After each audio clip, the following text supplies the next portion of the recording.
welcome to Vicious Whispers with Mark Tullius, episode 35, I believe. And today I'm at the Long Beach Convention Center with Lauren Salerno. Hello. She was the moderator for a panel we did on young adult horror fiction, and I guess we should say where we're at. We're at Midsummer Scream. Was this your first time doing this event? Yeah, I've not been to Midsummer Scream yet. I do attend a lot of conventions, especially being in Los Angeles. That's where they all tend to come, like WonderCon and, you know, the LA Comic Con that Stan Lee started and all that stuff. But this is my first time at Midsummer Scream, and I'm really excited because I love all the creepy stuff that people have come up with. It is cool. But I mentioned on the panel too, I don't watch horror. That's crazy to me. Yeah, I don't like being scared, and I think part of it might be not wanting to be influenced. Like, I don't want other people's work influencing mine, and then I already got so much messed up stuff in my head. Like, I have a lot of really bad nightmares. I see stuff happening, like, not visions. Like, I'm not a prophet or anything, but I was like, maybe I already have too much of that. That's never been a problem for you? Well, I would say that I actually do feel like my main thing that I love is ghosts, right? And so the main reason why I write about ghosts and I research ghosts and collect ghost stories is because I feel like I've had my own experiences with ghosts. And so, definitely I'll keep getting into more and more ghost stories and collecting them from people, and you just tend to get this energy. Like, everyone has their own energy, and if you can tap into it, you kind of like meld together. And sometimes that gets a little how can I say it, like, overwhelming for me. And so, like, I tend to have a lot of panic attacks, and it'll affect me physically in that way. And definitely when I walk into certain rooms and stuff, I feel like ghosts are energy. And so if I walk into a place and it is maybe reported to be haunted, or maybe there is something there, like my friend has a house, and in the kitchen she tends to see this person a lot. So when I walk into the kitchen, even before I knew this happened, like, I would just get this like this feeling, this like overwhelmed, like, kind of anxiety feeling. And that's kind of how I know that something's around, or even how I know someone else might be a little bit sensitive. So yeah, definitely. So how hard was that? When were you first able to tell anyone else about this? Like, did you worry that people were going to think you were crazy? Did you worry about any of that? Or was it, how did your parents take it? Yeah, so this was coming back from all the way when I was young, and I would see things in the house, and I didn't know, when you're like 3, 4, 5, you don't know that the scary things, people might think you're a little crazy for seeing them. Like, those were just things that were scary to me because they shouldn't have been there. Or maybe, I had an imaginary friend, what my mom would say, that I would play, a little boy that I would play with in my room, which wasn't scary to me. But there was another man in the house too that was scary to me. And so my mom did take it very seriously. I don't know if my dad did so much, but my mom certainly was just like, "Oh no, you gotta talk to God about this, mija." Yeah, and that's another big thing. A lot of Christians or religious people will say, ghosts don't exist or whatever, because you're either an angel or whatever. I think that's it's a demon. It's not a ghost, it's a demon. Yeah. I'd be interested to see your reaction if you came to my house. There's a room in my house that my wife won't go into. I've had friends that are sensitive have all had that same reaction to that room. I even had one friend she said there was definitely a demon in there, and it was aggressive. Another friend wrote a whole thing about this demon's past life, and she supposedly tapped into it. Just interesting, because I've never had that ability. But it was strange because my best friend growing up, he did. In his house, he saw a ghost. The whole family saw a ghost. It was real. I never believed in him, but I also knew that he wasn't lying about it. So it was hard for me to work that out. And he's even told me, while I was on the phone with him maybe last year, it's about 11 o'clock at night. He's like, hey, dude, he's like, there's something downstairs. He's like, there's something downstairs. He's like, and it's looking up the stairs right now. And it's and the way he was describing it, like, dude, I was like, thanks, I'm going to go to bed in an hour. So I don't know. And I think maybe even though I haven't seen that stuff, or, maybe I felt it, and maybe that's why I have these dreams and these worries, and I still freak myself out at night because I hear something downstairs. Well, it took me a while to connect my anxiety problems, which do manifest physically with like heart palpitations and like shakiness and sweatiness, with like maybe it's being affected by another realm, either someone like a person or like another energy source of some sort. So it took me a while to come around to that. Definitely my husband doesn't believe in ghosts, and so when I talk about this stuff, he's like, I don't think so, honey. I think So does he? How does he rationalize it? How does he think you are crazy? Does he think like, what does he think? There's a scientific explanation that he just doesn't have yet for what you're experiencing? Well, I think we both think that there's scientific explanations that we don't have yet. I think that, like I was saying before, I think ghosts are actually just energy, and energy is not created nor destroyed. Right. And what happens to us when we die, nobody knows, but I think that our energy leaves us and circulates in some other way, either coming back again to another body or staying around in the world that we live in now, maybe layered in some way. So I think first we have to take it seriously, which I don't think people really do. I think it's a subset of people that actually say like, yes, there are ghosts, and yes, we need to know more about this. And then from there we can start setting up like actual scientific inquiry into like, what is a ghost and what are we dealing with there? There's very few studies about that. Now, do you just enjoy writing about them? Or would you want to find out more about them? Like, would you be interested in discovering more? And like, is that a goal of yours at all, to do anything like that, to do more research and to try to figure things out? Or are you happy just simply writing about it? I'm happy. I wouldn't want to be on the end where I'm actually doing the research. I want to hear about someone else's research. I'm happy to more just write about the stories. Definitely when I'm writing about ghosts, or when I'm collecting someone's ghost story that they've had, because I'm that person that's like, oh, have you ever seen one? Yeah. like that's the first question I'm going to ask you sometimes. I'm that person. So what I feel about ghost stories is it tells you a whole lot about the person who's experienced them. Like, it tells you something about like how they experience their own life. It may tell you something about trauma. It may tell you something about how they react in like spooky, not even just spooky, but how they react to the world in general. Like, I remember this one ghost story that I heard on the Spooked podcast, where this woman for sure felt that there were children in her house, but instead of being scared and wanting to have them exorcised, like, what she wanted to do was like actually take care of them. Okay. As if they were her own children. Like, she would go up to the attic and read to them. Oh, wow. And like read and like leave toys around for them, and the toys would be moved. Wow. Like, when she would go back up there. And so when she had to move from the house, like, it was actually like really sad for her, because she was like, okay, kids, like, I'm gonna leave and I'm so sorry, but I hope that you find someone that's gonna love you too. And it was a very sweet story, but that tells you a lot about that woman, that that's how she reacted to these little children ghosts. That, I don't know, I think kid ghosts are scary. I'm just like, no, get it out. No, I don't want to see one. No. Ever.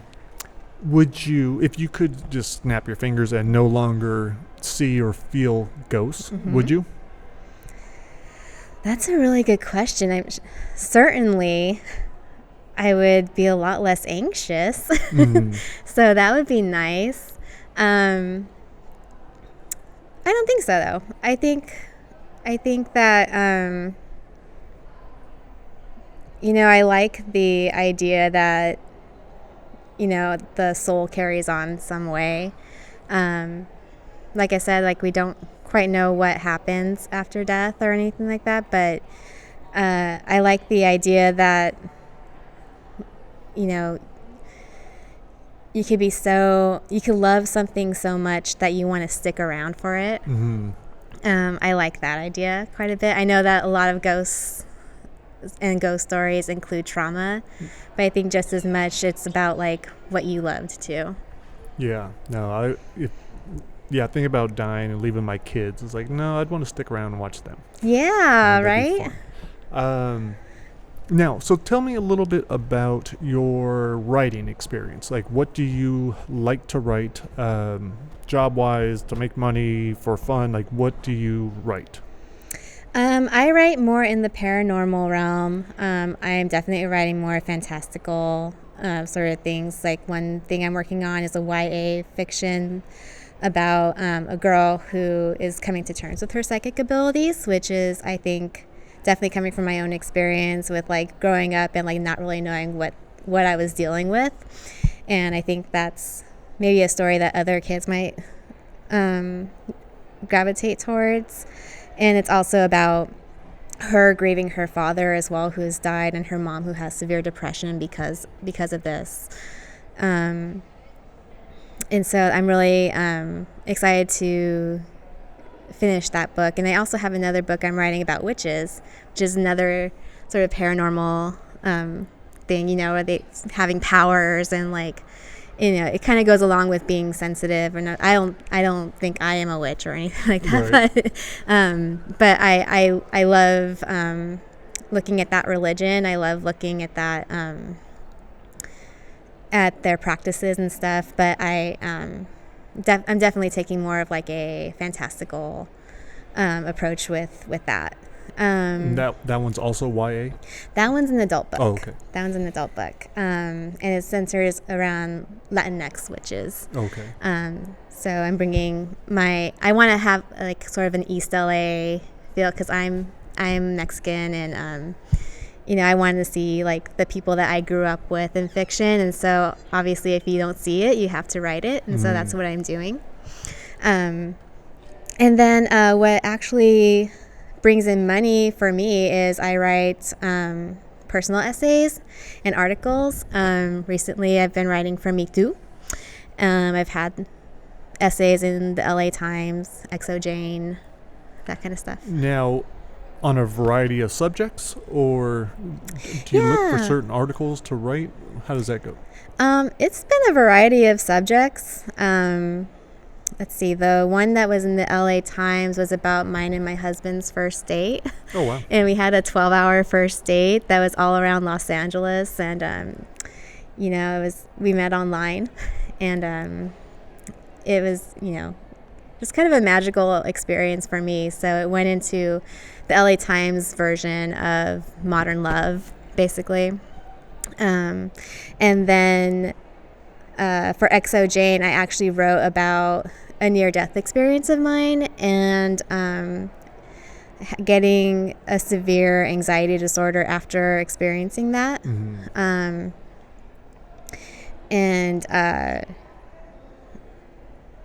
Dealing with traveling and stuff, traveling after having this experience. Just because it having, almost dying, it really just makes you think, man, I gotta go experience life right now. Right. You can't just wait to do the things that you want to do. Like you have today. That's it. Yeah. So if you want to go to England, if you want to go, like, I don't know, ride a horse. I'm not here to judge what people want to do or whatever, but like if you want to do it, just go. Don't even think about like, just figure out the way to do it and then go for it. Yeah, I've been really reminded of that from my friend that I've been interviewing in Portland, who's dying, because he's doing his bucket list now and he's trying to get as much of it done before he dies, because he knows he probably has a couple months.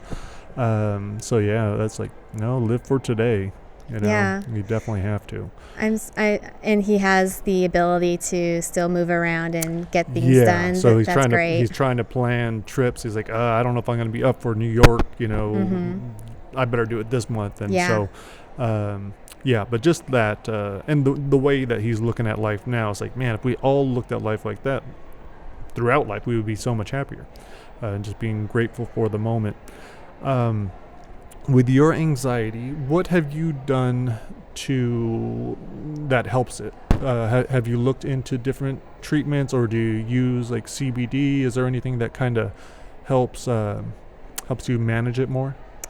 When I first was diagnosed with it, obviously if it manifests physically like it does for me, you're in the hospital like, oh my God, I'm having a heart attack. Something's wrong. But once, you go to the hospital a few times and they're like, well, nothing's wrong with you. Then, you're sent to the, doctor. And at first I was on medications, and I went on a few different medications that I just didn't really like being on them. And so what I did is I wanted to get off of them as soon as possible. So I really worked with my therapist to do these breathing exercises and this self-talk sort of thing, where I'm actually almost a little tough on myself. No, you're not going to die right now. Your heart's doing really good right now. You just went to the doctor. They said that you were really fine right now. So I do this tough talk on myself, like, you're okay. And then I do this breathing exercise where I do in through the nose and hold it for 3 beats, and then out through the mouth. And I just do that as many times as I can before it all subsides. Eventually I'll calm down.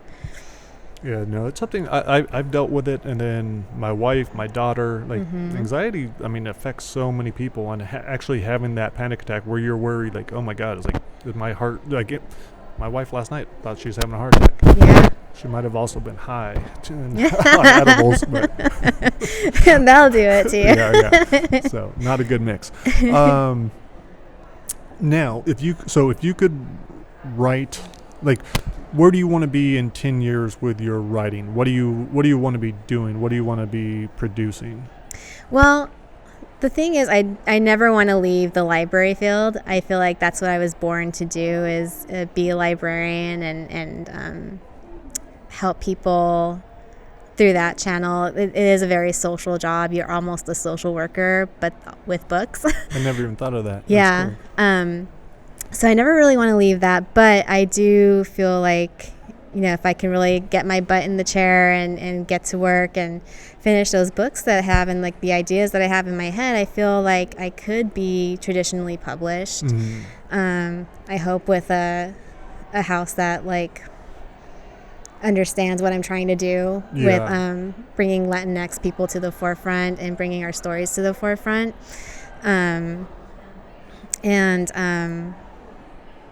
Just having that mix of being a librarian by day, creepy writer by night. Would it be, would you ever consider publishing independently? Or do you want, because it sucks. It has its pluses and minuses, but I got tired of rejection letters with my first novel, and I was like, fuck this. I know it's going to do well. I know I could write. I'm just going to do it on my own. But it is a struggle, and if you're not willing to do the marketing and everything else, it's super tough. So would you ever go that route, or would you just wait until you have that right deal? Just from working with, I do know some authors that are very, very successful with publishing independently. But it's because they hired the publicist to do the work for them, and it was a very good publicist, and they have their own market that seems to supporting independent authors. And that's great. I'm very happy for her. I know she works so much though, and I don't know that I have it in me. I don't think I have it in me to be an independently published author. I just really don't. And but I think that I believe in my work, and I think I believe that someone else will believe in my work. And so I am definitely going to go that traditional published route first before anything else, because I know that a lot of the reasons why people go into traditional publishing is you don't want someone telling you what to do, right? Like it's you want full control over your creative process. I mean that's admirable, and that works for some people, but for me, I don't know. That scares me. That was one of my biggest concerns. I was actually approached by an agent a couple years ago about the Try Not to Die series. She thought it was awesome, that they could definitely sell it, but I was like, I knew it would come with a lot of ties. Like I probably wouldn't be able to pick my co-authors. Like my co-authors are people that have never written before. Like I'm doing it with friends that can't spell, you know, and like, and then the subject matter and whatever else. So I didn't want to do that. But I do, like for my next book, I realized, oh no, it'd be good to have a traditional house at least publish one of my books. You know, that would be a huge thing. So that's what I want to do now. And it probably will kick up the sales for your other books if you're traditionally published and people wanted to go see what else you had. Exactly. That's the game plan. And that's what I'm hoping with the traumatic brain injury book too. I was like, okay, I'll do that traditionally. That sounds so interesting. So I think that should be good. And that's why I was so interested in anxiety. That's one of the big symptoms of the traumatic brain injuries. So these people that you're interviewing, did they have all these problems before they started in sports, or? That is going to be. I'm actually going to be running surveys as part of the study too, because with me, like I'm rereading the anatomy of violence because I wanted to know, like, when did I get so fucked up? Like, when did I start getting twisted? When did I start getting violent? And the book, like, it explains, like, some people are just born more violent, more aggressive. And my mom had notes on me when I was in preschool, 2 years old, 3 years old, and 4 years old. Her main behavior concern was that I was fighting. I was fighting with my brother. I was throwing things. Like, so I was, even though I always picture myself as like a calm, cool kid, like I was violent. And then I think the head injuries probably only made that worse. So sports was a channel then. Did she put you in sports when she realized, oh man, he's fighting? No, they didn't want me to, but and they didn't want me to play football either. But that was probably my biggest outlet, was when I was able to do that, and then I was able to fight. And just try to get it all out. Yeah, so that helped a lot. I feel like a lot of kids like end up like going to karate or something, help you inside and get the physical out too. If I could have done that, that would have been awesome. Like, we didn't have the money for it, and they saw it as violence. But part of my going around the country, I was looking at martial arts for kids because I had a 4-year-old daughter at the time. I was like, do I want her to do it? I was very anti. But after what I saw at all the gyms, I was talking to the coaches, I was talking to parents, I was talking to the kids themselves. I got to see like what a difference it made for them. And I had so many fighters tell me, man, my life would be so much different if I just started younger. Not because they want to be a better fighter, but it would have helped them deal with all their emotions. Yeah. So that impresses me about martial arts is that it's very much internal as well. Yeah, for sure. It's a struggle. My wife, just yesterday, she didn't know if she was going to go train or not. And just the struggle to force yourself to go be uncomfortable and do these things with people you don't know in that close proximity and bodies touching and all this stuff. So yeah, it definitely teaches you a lot about yourself, for sure. I think it gives you a lot. There was something else. Oh, okay. With the Horror Writers Association. Yeah. Why are you part of it? Why were you drawn to it? What has it given you? So I first got involved with the H.W.A, I believe, because I had just started a nonprofit called Shades and Shadows with Zach Fromson. And what Shades and Shadows did was we were a monthly reading series at the beginning. And we promoted people who wrote horror, sci-fi, fantasy, speculative fiction, just all the weird stuff. because there really wasn't anything like that in LA at the time. There was one reading series in New York that did that sort of thing, but really few and far between any kind of reading series that did that.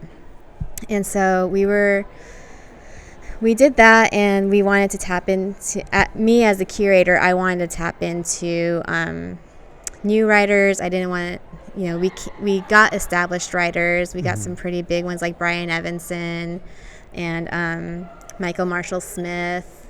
Like, I really geeked out when we got Michael Marshall Smith. Oh my God, he's one of my favorites.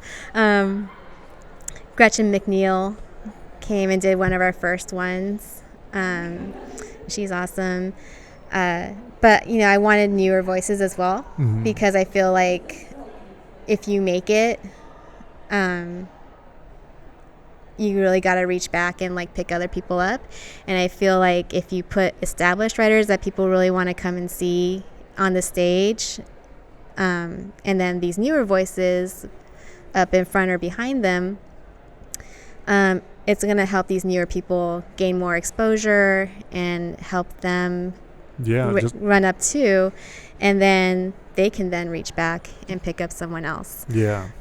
That's my philosophy when I'm organizing for like the literary community or any kind of community, is just that reach back.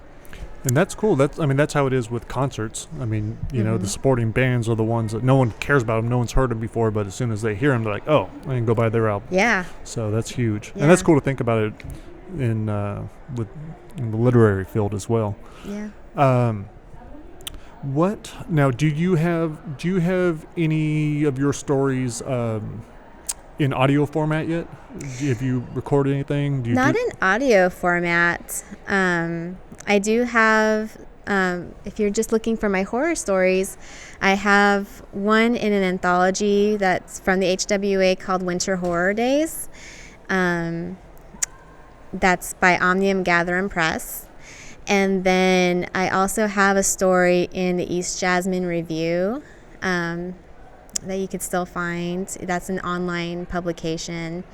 But nothing recorded so far. Okay. So. And if people wanted to find you, where would they find you? Social media? So you find me on most platforms as Paranormal Lauren, at Paranormal Lauren. There's just one L in that. So you can find me there. I also contribute to the H.W.A. Seers Table. So if you sign up for the H.W.A.'s newsletter, there's a section in there called the Seers Table. You'll find some of my recommendations in there from time to time. Okay, cool. Well, thank you very much for coming on and talking with me, and for moderating the panel. That was awesome. Yeah, you did a great job. I had no idea what I was even going to talk about. No. So having those questions ahead of time definitely helped. Oh, yeah. So yeah. When you moderate a panel, like, you got to send out the questions. Yeah. Like, none of this, like, winging it stuff. No. Yeah, no, that was cool. And I think that was a good discussion. I'm really glad I was part of it. I was happy with it, yeah. You did a great job. Thank you. At the end of every episode, I share a short story. That's why I was asking if you had one. I was going to put up yours. So now I got to use one of mine. I don't know what it's going to be yet, but I'm sure I have a ghost story. I'll try to find a ghost story. Get a good one. I'll put that up. Spooky thing. Yep. All right. Well, thank you again for coming on, and thank you guys for listening. Hope you have a great week, and I will talk to you guys later.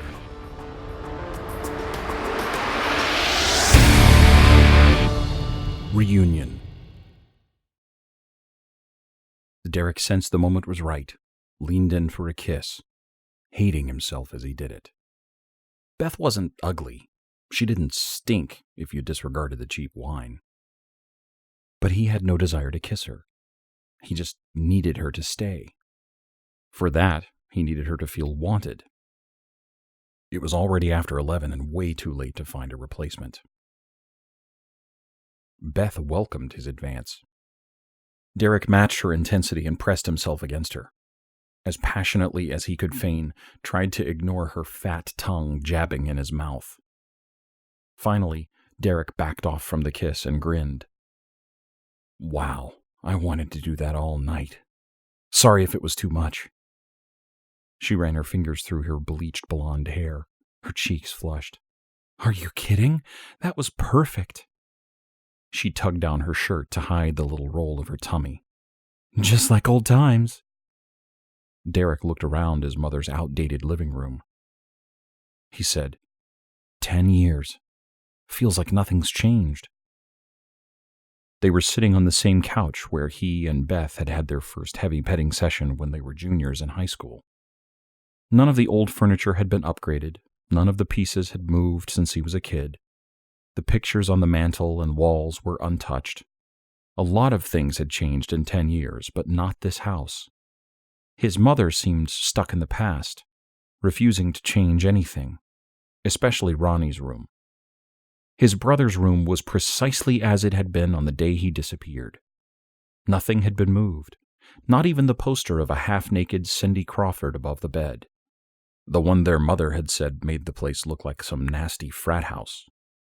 The most significant thing that had changed in this room was Beth, the girl Derek needed to convince to stay the night. She was a little heavier, but so was he. She was still bone white, and her years of partying were peeking out from behind the layers of makeup. She'd lost some of her shitty attitude, the insecurity. She had matured.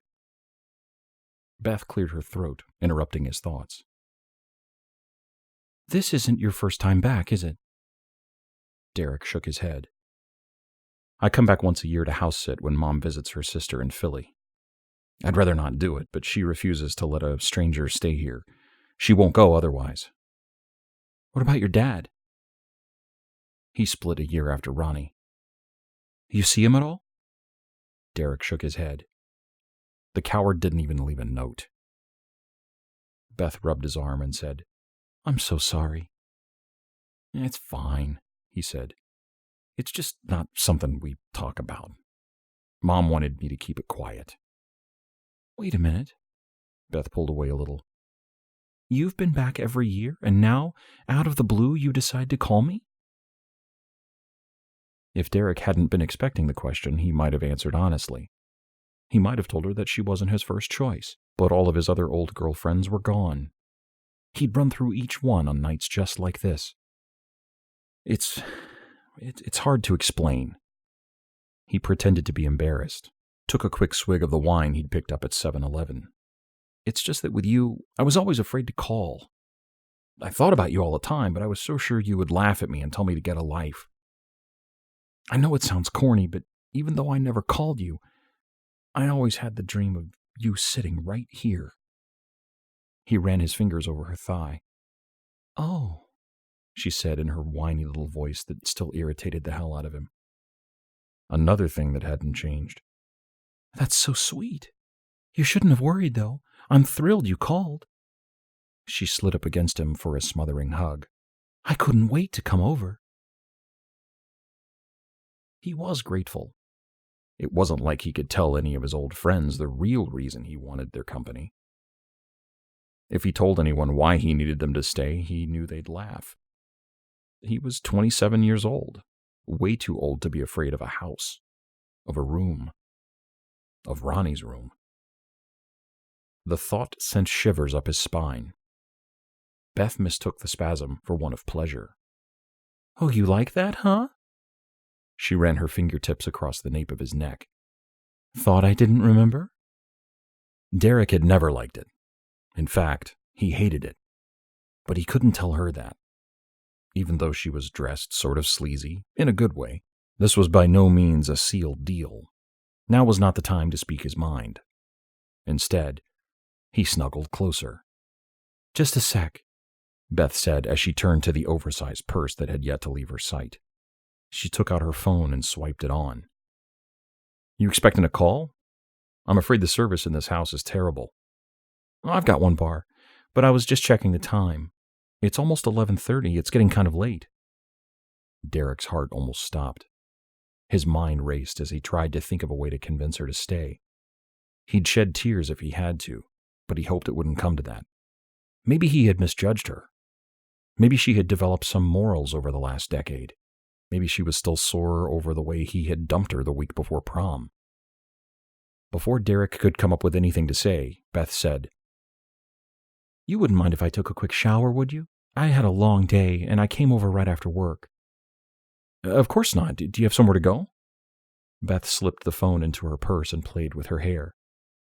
I was hoping your bedroom, but if you don't want me, I can go home. No, he said. I just didn't think that you would. We're both adults, right? And I figured that's why you called. It is, isn't it? He hesitated briefly. Yeah, I mean, sort of. But I guess I didn't think you would really want to. Are you kidding? That was the best thing about us. I mean, you were always kind of, don't take this the wrong way, a little weird, but you were amazing in bed. Oh, really? Yeah. And I also know, even though you would never admit it to anyone, it must be real hard for you to be here. All those memories. Look, I don't want to ruin the mood, but you never did find out what happened to your brother, did you? Derek shook his head, wished the conversation hadn't taken this turn. He finished his wine and set the empty glass on the coffee table. Ronnie didn't run away like people think. He just disappeared. There was no forced entry, but I know he would never let anybody in the house. You were home, huh? We all were. We didn't hear a thing. It was something with that room. As he said it, he wondered just how much he should be admitting to. You don't believe that? I do. Beth laughed, which made him feel small and angry. He was a kid, she said. I remember he used to say there was something under his bed, but you never believed him. Please tell me you don't know. Derek forced a smile. Of course not. It was a joke. He pulled her by the waist, his thumbs lightly pressing on her tummy, knowing it made her self-conscious. We have to sleep in his room, and I guess I wanted to freak you out a little so you'd get that much closer. Very funny. No, seriously, it's either in there or on this couch.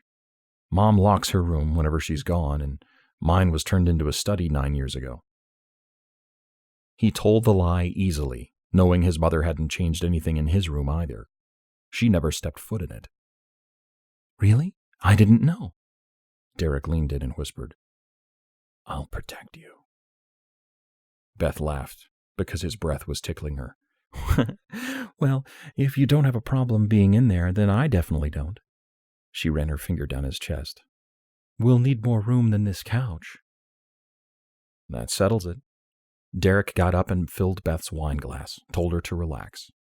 Just give me a minute to clean up. I'll get the water nice and warm for you. Beth said, You're so sweet. But it sounded fake, sort of like she was making fun of him. Derek didn't care. He hurried to the hallway. He was hit with the smell of red roses that sat on the console table beside the door of his old room. Then there was the second vase on the bathroom counter. But there was another smell underneath the aroma of roses. Derek turned on the shower and covered the room with orange-scented air freshener. The bathtub was clean enough, but there was a filthy rag and toothbrush inside the wastebasket. Derek tore off several streams of toilet paper and tossed them on top of it. The mirror was starting to steam up. He went back and told Beth the shower was ready, that he'd wait for her in the bedroom. Beth grabbed her purse and disappeared down the hallway. Derek refilled Beth's wine glass, wondered how much she could drink. This was going to run a lot smoother than he had hoped. Derek turned off the lights. The bathroom door was closed, slivers of lights outlining the frame. As a matter of habit, Derek moved to his left and made sure his bedroom door was locked.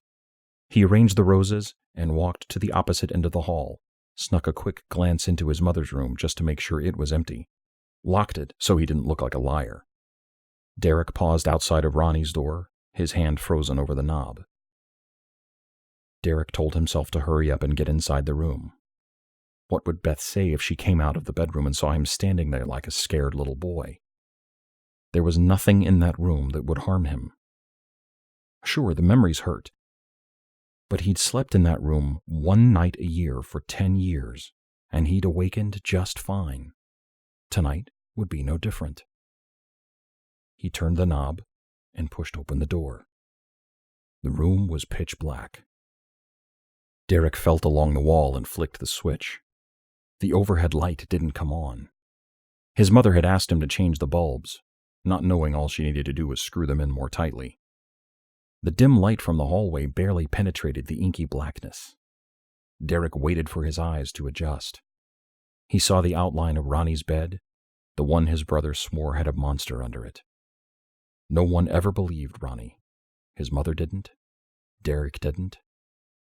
Then Ronnie was gone. Derek set Beth's drink on the nightstand, mixed in a little powder from the plastic baggie to help her relax. He turned the table lamp to its lowest setting and looked around the room.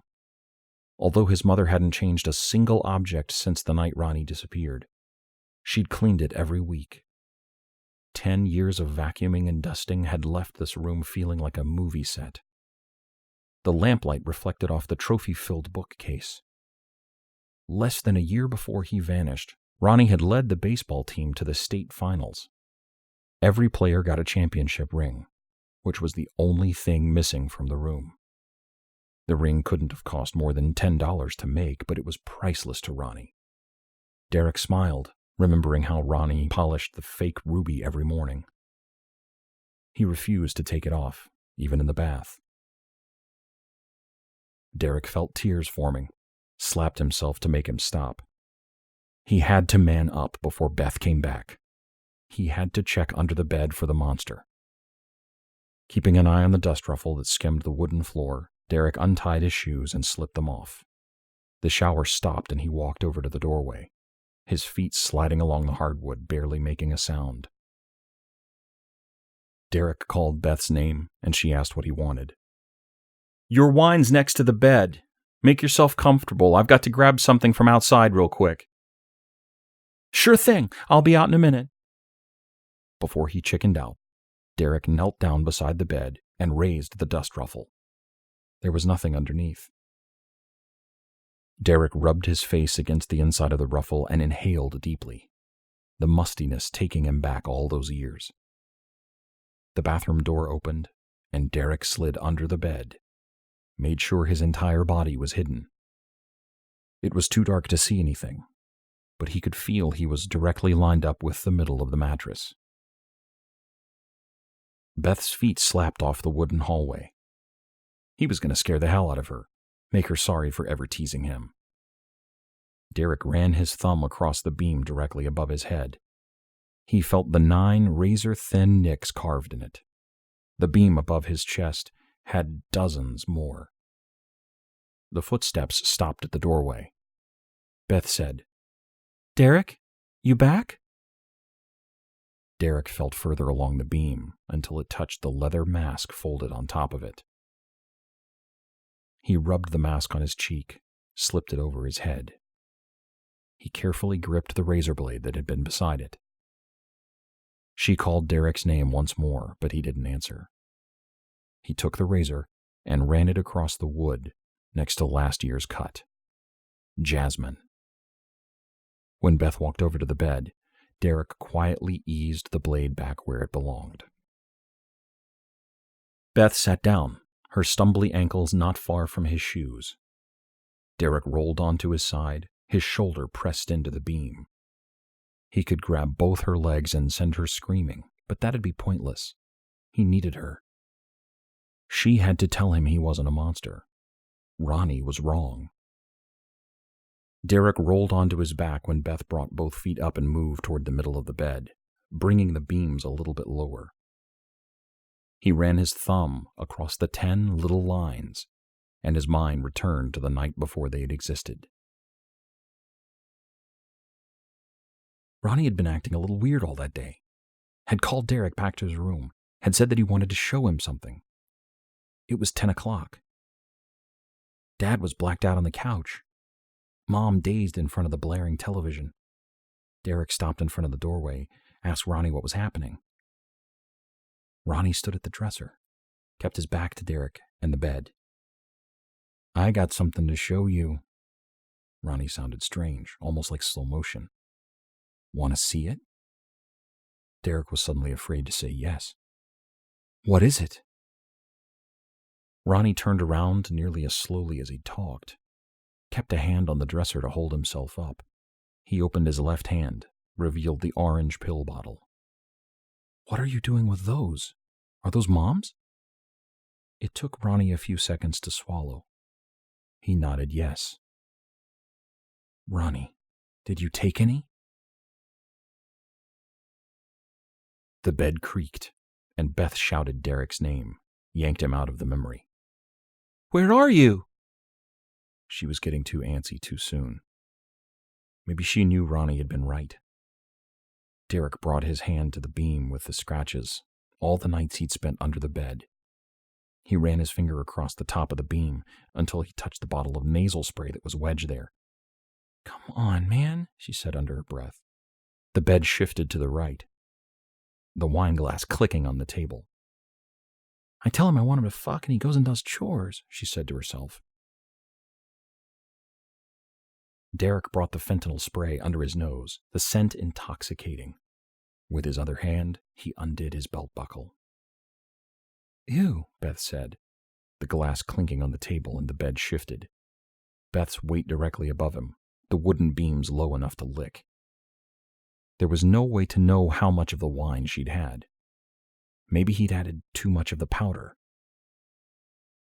Derek prepared to slip out from the left side of the bed in case Beth ran. She didn't move, so Derek waited, his mind flying back to 10 years ago. Ronnie was swaying at the dresser, the orange bottle in his hand. Derek had hoped Ronnie was acting, just trying to get attention. Did you... He trailed off. How many? Ronnie tossed the bottle and it bounced under the bed. She hadn't opened it. Derek dove under the mattress, shook the empty bottle, read the label. 30 pills. Ronnie collapsed, his face smushed into the floor, a foot from Derek. Talking through half his mouth, he said, I know it was you. You're the monster. The bed creaked to the right, ripped Derek back to reality. The lamp clicked to the high setting, lighting the other side of the ruffle. Last chance, Derek. I'm not waiting all night. She sounded a little scared, but not at all sleepy. If Beth had drunk the whole glass, she'd be passed out. The house sat on 15 acres and was surrounded by trees. Derek wasn't worried about Beth's screams. He rubbed the tip of the inhaler along the bottom of his nose. He stroked himself and let out the softest, Derek? Is that you? It sounded like she clicked open her purse. Derek had to assume she pulled out her phone. Playtime was over. It was time to ask Beth the same thing he'd asked his father, all the girls that had spent the night. But first, Derek pulled the lamp's plug, cast the room into darkness. Beth screamed, and Derek slipped out from beneath the bed. She was backed against the headboard, hands out in front of her. Derek reached out for her face and readied the spray. He asked, Am I a monster? Beth roared as a stream of liquid hit Derek's chest, neck, the bottom of his mask. He raised his hand to block his eyes, but the stream kept coming, splashing off his forearm, getting in his mouth. Everything burned at once, his lips, his mouth, his eyes all stinging, snot pouring from his nose.